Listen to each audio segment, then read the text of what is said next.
Hello and welcome to another episode of Testing in the Park. My name's Simon Tomes and I'm going to share 7 tips for a delightful debrief. Now, I think these ideas mostly help those who work remotely. However, I got a hunch that they could help those of you who are co-located in the same office, so stick with me if that's either of you. Okay, so tip number 1. Keep your sessions short and snappy. 15 to 20 minutes seems to work a treat. Set yourself a clear goal based on some risks that you've identified and that you want to address. And perhaps if you're unfamiliar, check out Elizabeth Hendrickson's approach to identifying risks and defining a goal. It's very useful.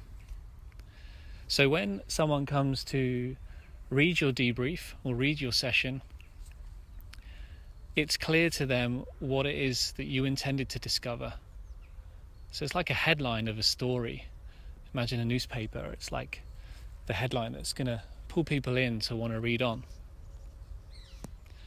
Tip number 2, find a note-taking tool that not only works for you, but also for others.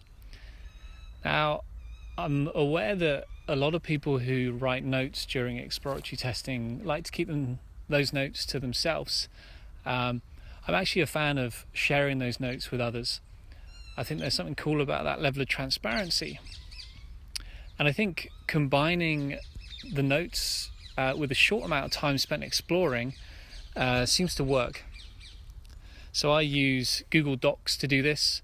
I set the page to landscape and split it into 2 columns. So it kind of reads like a newspaper.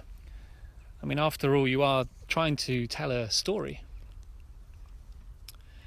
Tip number 3, always use a timer and timestamp every entry on your session. I find this really helps keep me focused, and it's sometimes very difficult to stick to that timer. You know, maybe I'm like, just an extra 5 minutes and I'll just be able to do this thing. And well, really, I think if you step back, your goal is to share with others, not to keep this information to yourself. So the sooner you do that, the better. I mean, you can always go exploring again, right? And you can go exploring again in no time at all if you're sharing at a rapid rate. Tip number 4, group your discoveries. Make it easy for the person that's reading what it is you've discovered to understand, I guess, to get a snapshot of the sort of session that you've had.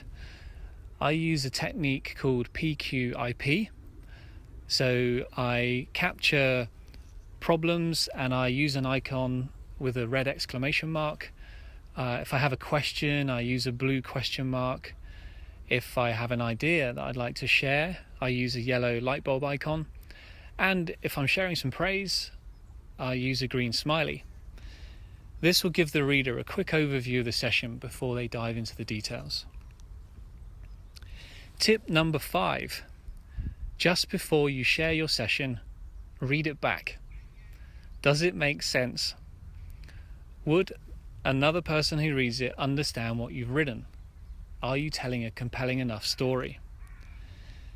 To help tell your story, I recommend including screenshots, videos, sketches, log files, mind maps, and whatever file will support what it is you discovered, and essentially what will improve your testing story. What makes it more readable? Tip number 6. Don't wait to share a whole load of sessions at once.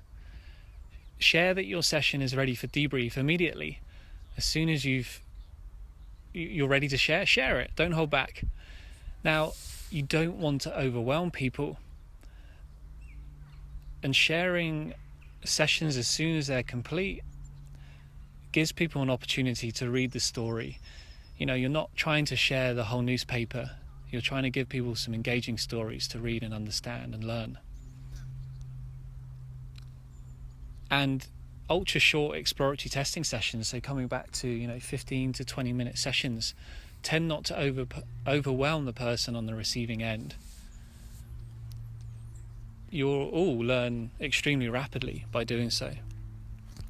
Tip number 7, and this is my final tip: ask for feedback. Ask people who are on the receiving end of your debriefs what they think of your approach. Learn what works for those you're sharing with.